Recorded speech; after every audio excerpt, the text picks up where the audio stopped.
Druhý konštantínopolský koncil vyvracia Františkových obhajcov ohľade automatického oddelenia od cirkvi. Zo stránky vaticancatolic.com Most Holy Family Monastery citujem: V našom nedávnom videu o pápežovi Vigiliusovi sme citovali túto pase z 3. zasadnutia Konštantínopolského koncilu v roku 553. Druhý konštantínopolský koncil, zasadnutie 3, 553, citujem: Svätej katolíckej a apoštolskej cirkvi Božej. Ak sa niekto oddelí od jej spoločenstva zastávaním protichodných názorov, taká osoba, keďže sa odsudzuje pravovernej viere a priraďuje sa k heretikom, je právom odsúdená a prekliatá Božou cirkvou. Koniec citácie.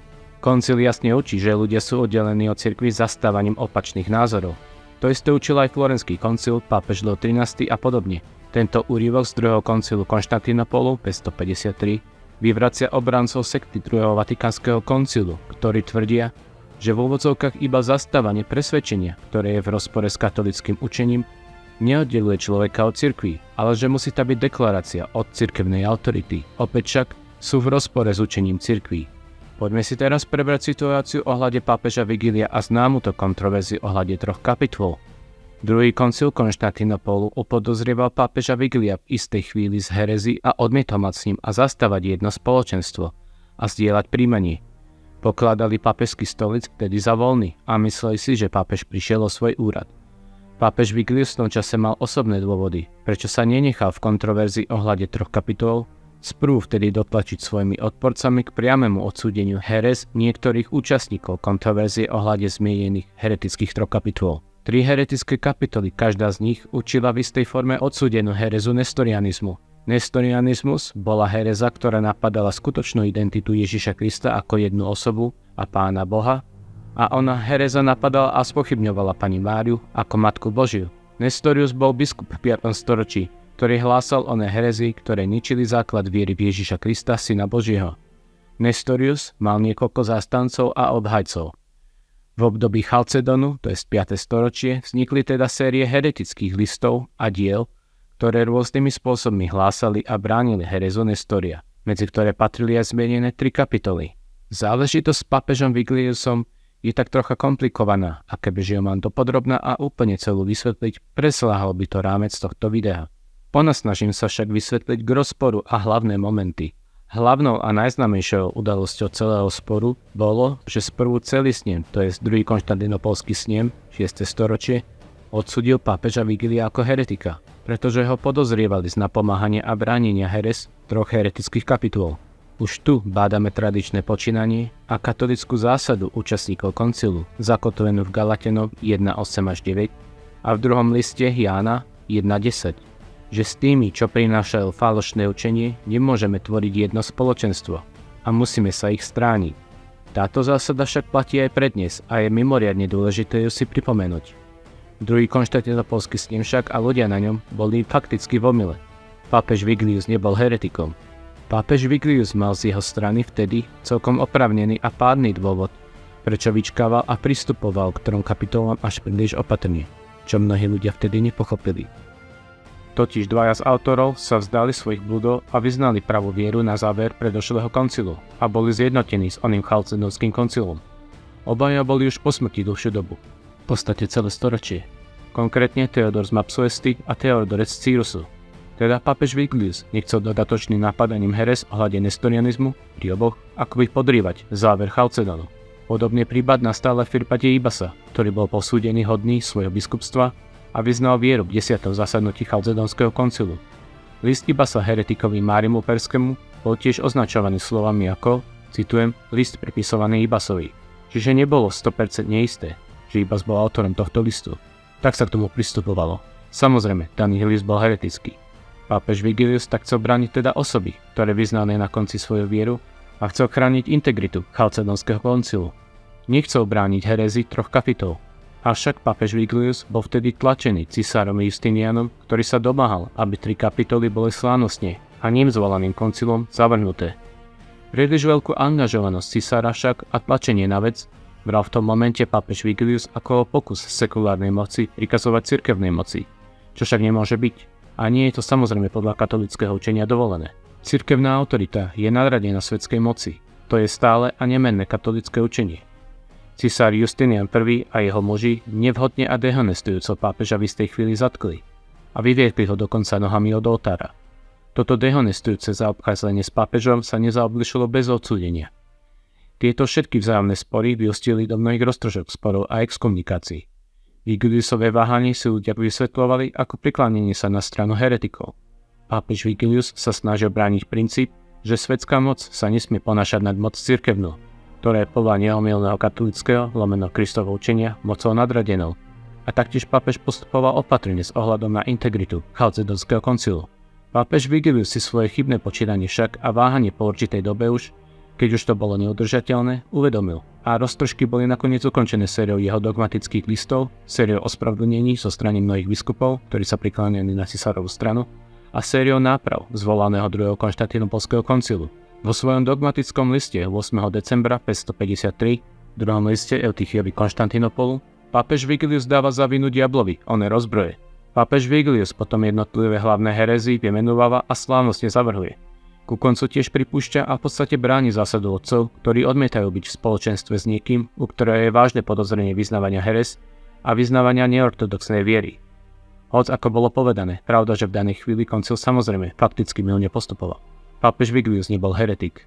Pápež Vigilius ešte raz chcel byť opatrný a brániť integritu Chalcedonu a pápežského úradu z oči voči preangažovanému cisárovi Justinianovi. Ale nebol heretikom a nebránil 3 kapitoly, tak ako si mnohí v danej chvíli milo nemysleli a zastávali.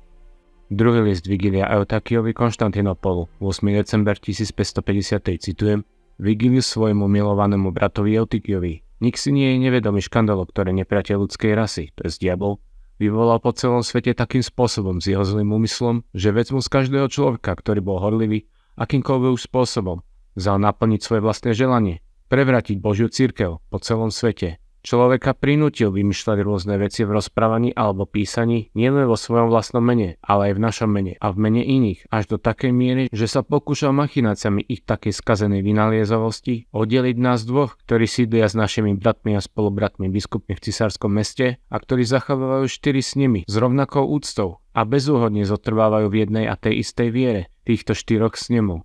Výsledkom čoho je, že by sme my, ktorí sme boli a súhlasíme nad jedinou vierou, zavreli bratskú lásku a dali sa zviesť do nezhody.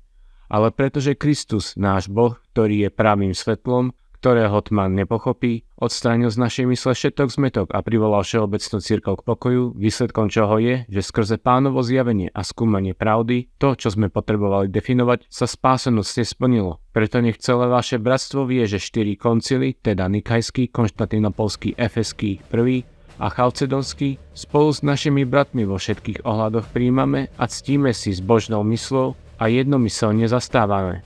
A akýkoľvek ľudia nenasledujú tie isté sväté snemy vo všetkom, čo oni definovali o svätej viere, usudzujeme, že nemajú žiadnu účasť na spoločenstve svätej a katolíckej cirkvi. Preto želáme si, aby vaše bratstvo bolo si vedomé toho, čo sme urobili. Dáme vám najavo týmto listom, keďže nikto nemôže pochybovať o diskusii o 3 kapitolách, teda o Teodorovi, ktorý bol kedysi biskupom v Mapsuesti, a jeho spisoch, tiež spisok Teodoreta a list, o ktorom sa hovorí, že ho napísal iba z Marimu Perskému, či o nezhode v konaní a písaní tých istých kapitulov. Koniec citácie. Následne nižšie v liste Vigilius vymenováva herezy 3 kapitol a zavrhuje ich. A na záver dodáva, citujem, čokoľvek som urobil ja alebo iný na obranu vyššie uvedených 3 kapitol, rušíme autoritou nášho súčasného listu. Pokiaľ ide o všetky rúhania, ktoré sme vložili vyššie, to je z Teodora, Teodoreta a podobne, nech sa v univerzálnej cirkvi nestane, že niekto bude tvrdiť, že uvedené 4 snemy alebo jeden z nich ich prijal, či prijali tých, čo takéto zásady zastávali alebo sa nimi riadili. Keďže je preukázané, že spomínaní svätí otcovia a najmä svätý Chalcedonský koncil neprijali nikoho, koho bolo podozrenie, lež toho, kto odmietol rúhania uvedené vyššie alebo podobné, alebo kacierstva, z ktorých bol podozrivý, alebo poprel a odsudil rúhania, pre ktoré bol v podozrení. Koniec citácie. Mimochodom, v máji 2023 protipápež František dedikoval kopským úvodzovkách ortodoxným, ktorí odmietajú Chalcedon, teda oni ani nezaverujú nestorianizmus, deň v kalendári na slávenie ich v úvodzovkách martyrstva, čo je samozrejme hereza. Odporuje to učeniu Florenského koncilu, že tí, čo vylejú krv pre meno Krista a nie sú katolíkmi, nemôžu byť spasení. A samozrejme to popiera v tomto videu preberaný 2. Konštantinopolský koncil. Čiže protipápež František a jeho sekta považuje za mártyrov ľudí, čo popierajú, že Mária je Matkou Božou. Zamyslite sa nad tým. A podobné kacierstva a prehlásenia odpadlík protipápež František urobil aj s ohľadom na iné falošné náboženstva, ako je islám alebo židovstvo a podobne. Ešte raz, dogmatický list pápeža Vigilia. Nech sa v univerzálnej cirkvi nestane, že niekto bude tvrdiť, že uvedené 4 snemy alebo jeden z nich ich prijal. Či prijali tých, čo takéto zásady zastávali alebo sa nimi riadili, keďže je preukázané, že spomínaní svätí otcovia a najmä svätý Chalcedonský koncil neprijali nikoho, u koho bolo podozrenie, lež toho, kto odmietol rúhania uvedené vyššie alebo podobné, alebo kacierstva, z ktorých bol podozrivý, alebo poprel a odsudil rúhania, pre ktoré bol v podozrení. Koniec citácie. Teda pápež Vigilius spomína onú zásadu, že u tých, u ktorých bolo vážne podozrenie z herézy, s nimi svätí otcovia neboli v príjmaní. Rozumej, nepovažovali daného človeka za člena katolického spoločenstva alebo katolíckej cirkvi. Pozornému človeku by malo hneď dôjsť, čo to znamená pre rôznych aktérov odpadlíctva po druhom Vatikánskom koncile, ktorí zrovnávajú a dávajú naroveň falošné náboženstva od diabla s Kristovým náboženstvom, to je s tradičným katolicizmom, ktorí rôzne chvália falošné náboženstva ako islám a židovstvo a vyjadrujú im slovami alebo činmi rešpekt, ktorým však samozrejme nenáleží. Keďže už prvé 4 koncily rôzne definovali základné pravdy viery, ako napríklad vyznanie viery, dogmy o cirkvi, dogmy o Svätej Trojici, Duchu Svetom, ale aj rôzne kristologické dogmy, teda pravdy o druhej osobe zo Svätej Trojice, o osobe Ježiša Krista, či identite Ježiša Krista, to je pravdy o vtelení, božstve Ježiša Krista, že Ježiš Kristus je skutočný Boh a skutočný človek v jednej osobe, že je Pán a Boh a Syn Boží, čo sú pravdy, ktoré sú katolíci povinní vyznávať a držať sa ich, tak keďže falošné náboženstva, ako sú islám či židovské náboženstvo, ktoré rôznymi spôsobmi tieto pravdy z prvých 4 snemov popierajú a sú schvaľované druhovatikánskymi heretickými aktérmi a protipápežmi, vis-a-vis ich falošný ekumenizmus a rôzne prejavy, tak je nad slnko jasné ľuďom, ktorí sú úprimní a majú fidelitu ku Kristovi a jeho náboženstvu, aj z očí voči dogmatickému listu Vigilia, ktorý hovorí, že otcovia nezdieľajú spoločenstvo s tými, čo nevyznávajú vieru prvých 4 snemov, tak je ešte raz nad slnko jasné, že to pre aktérov po druhého vatikánskeho odpadlistva a falošného ekumenizmu znamená len jediné, že po druhého vatikánsky heretici a falošní ekumenici sú mimo cirkvi a nezdieľajú s kresťanmi, to je s katolíkmi, jedno spoločenstvo. Toto je dogmatické katolické učenie. Ešte raz to zopakujem a zjednoduším. Je kresťanskou zásadou, neomylným katolíckym učením a pravidlom viery všetkých otcov, ktoré vidíme v dogmatickom liste pápeža Vigilia, nezdieľať spoločenstvo s heretikmi, či s tými, ktorí neuznávajú prvé 4 koncily, alebo tými, ktorí odmietajú zavrhnúť herézy. A keďže islám a židovstvo odmietajú zhodne Ježiša Krista ako Pána Boha, tak v zásade odmietajú prvé 4 snemy cirkvi. A keďže po druhom vatikánsky aktéri a protipápeži vychváľujú proti kristovské náboženstva a podieľajú sa na falošnom ekumenizme, tak v zásade odmietajú prvé 4 snemy, jednoznačne. A o takých ľuďoch nám dogmatický list Vigilia hovorí, že sú mimo katolického spoločenstva. A druhý konštantinopolský koncil nám hovorí, že sa pripájajú k heretikom. Dogmatický list Vigilia nám hovorí, že otcovia neprijali medzi seba tých, čo odmietali prvé 4 snemy. To isté majú ľudia povinnosť urobiť aj z očí voči heretikom po druhom vatikánskom koncile. Nestačí len kritizovať Františka. Je nevyhnutné pre fidelitu k viere a Ježišovi a cirkvi a skutočne pre záchranu svojej duše odmietnúť ho ako nekresťanského kaciera, nečlena cirkvi a proti pápeža. Lebo v momente, ako poviete, že je pápežom, hovoríte, že je členom cirkvi, čo odporuje pravidlu viery otcov a rôznym dogmám, či už o jednote cirkvi, alebo dogmám, že cirkevné spoločenstvo netvoria heretici. František je odpadlý protipápež a heretik, a heretikom a protipápežom je každý jeden pokoncilový uzurpátor, pretože je preukazateľné, že títo sú heretici, ktorí odporujú vyznaniu kresťanskej viery. Bodka. Mimochodom, Chalcedonský koncil vyznal, že Pani Mária je Matka Božia, čož židovstvo a islám odmieta, a keďže po druhovatikánsky uzurpátori vychvaľujú tieto falošné náboženstva, tak je jasné, že odmietajú Chalcedonský koncil pre tých, ktorí sú úprimní v sebe. Ešte raz dogmatický list Vigilia, citujem. keďže je preukázané, že spomínaní svätí otcovia a najmä svätý Chalcedonský koncil neprijali nikoho, u koho by bolo podozrenie lež toho, kto odmietol rúhania uvedené vyššie alebo podobné, alebo kacírstva, z ktorých bol podozrivý alebo poprel a odsúdil rúhania, pre ktoré bol v podozrení. Koniec citácie.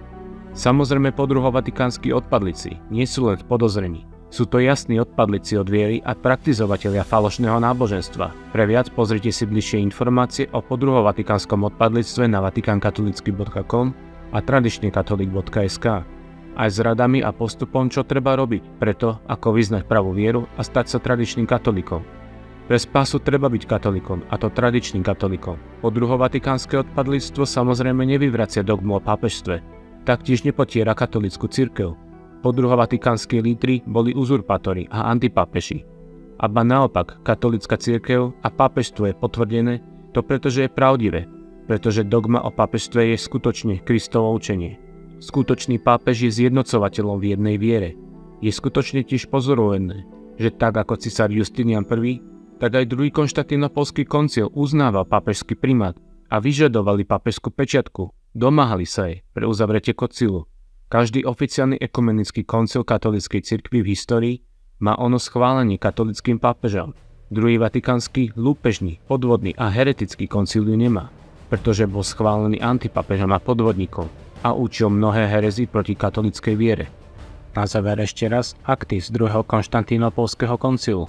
Akty Konštantinopolského snemu z roku 553 citujem: Preto, keďže toto ortodoxné vyznanie viery sa udržiava a vyznáva vo svätej katolíckej apoštolskej cirkvi Božej, ak sa niekto odlúči od jej viery zastávaním protichodných názorov, je taký človek, keďže sa odcudzil pravovejnej viere a pripočítal k heretikom, spravodlivo odsudený a prekliatý svetou Božou cirkvou. Koniec citácie. Zvýraznené slovo viera je text v gréckej verzii aktov koncilu roku 649, ktorú som teraz prečítal. V latinčine 553 aj 649 má slovo príjmanie. Poznámka, alebo inak pre slovenský jazyk, spoločenstvo.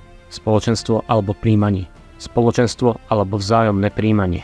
Teda autoritatívne a nadradené znenie je, citujem, ak sa niekto oddelí od jej spoločenstva zastávaním protichodných názorov, taká osoba, keďže sa odsudzuje pravovernej viere a priraďuje sa k heretikom, je právom odsudená a prekliatá Božou cirkvou. Koniec citácie. To dokazuje, že všetci starí otcovia tvrdili, že hereza oddeluje človeka od cirkvi Kristovej. To znamená tvrdošinné pochybovanie o navrhovanom článku viery alebo popieranie základných tajomstiev viery a automaticky oddeluje človeka od Kristovho spoločenstva, katolíckej cirkvi. To teda dokazuje, že sedevakantisti majú pravdu. Nie sme heretici, či protestanti a nie sme schizmatici, ale sme jednoducho ľudia, čo nasledujú to, čo cirkev vždy zastávala. Ďalej pre tých, čo hovoria, že sme schizmatici, uvažte, že František dal schizmatikom kalendárny deň v roku, kedy sa majú celebrovať ich v úvodzovkách martíri, a František takisto zavrhuje obracanie schizmatikov na katolícku vieru a nazýva to jedom a ťažkým hriechom. Non è lecito convincere della tua fede. Il proselitismo è il veleno più forte contro il cammino ecumenico. ¿Voy a convencer a otro que se haga católico? No, no, no. C'è un grosso peccato contro l'ecumenismo. და არის ძალიან დიდი ცოდვა ეკუმენიზმის წინააღმდეგ. Il proselitismo. ამას ქვია პროზელიტიზმი. Mai si deve fare proselitismo con gli ortodossi. František je odpadlý protipápež a notorický heretik, ktorý ďaleko presahuje akékoľvek podozrenie. Veľké odpadlistvo na konci vekov bolo prorokované, ako i protipolná cirkev na konci vekov v zjavení Jána. Svätý Robert Bellarmine, De Romano Pontifice, 2. kniha, 30. kapitola. Pápež, ktorý je zjavným heretikom, automaticky, latinský per se, v preklade, samo o sebe, alebo v zmysle zákona, prestáva byť pápežom a hlavou, rovnako ako automaticky prestáva byť kresťanom a členom cirkví. Preto ho môže cirkev súdiť a trestať. Toto je učenie všetkých starých otcov, ktorí učia, že zjavní heretici okamžite strácajú všetku jurisdikciu. Pápež Pavol IV. Cum ex apostolatus officia 15. február 1559 ex cathedra, citujem, Pre prípad, že by nás postihlo, že by sme na svetom mieste videli ohavnosť spustošenia, o ktorej hovoril prorok Daniel, ustanovujeme, určujeme, nariadujeme a definujeme, že ak niekedy vyjde najevo, že nejaký biskup sa pred svojim povýšením či už na kardinála alebo rímskeho pápeža odklonil od katolíckej viery alebo upadol do nejakej herezy, povýšenie, aj keby malo byť súhlasné s jednomyselným súhlasom všetkých kardinálov, je nulitné a neplatné.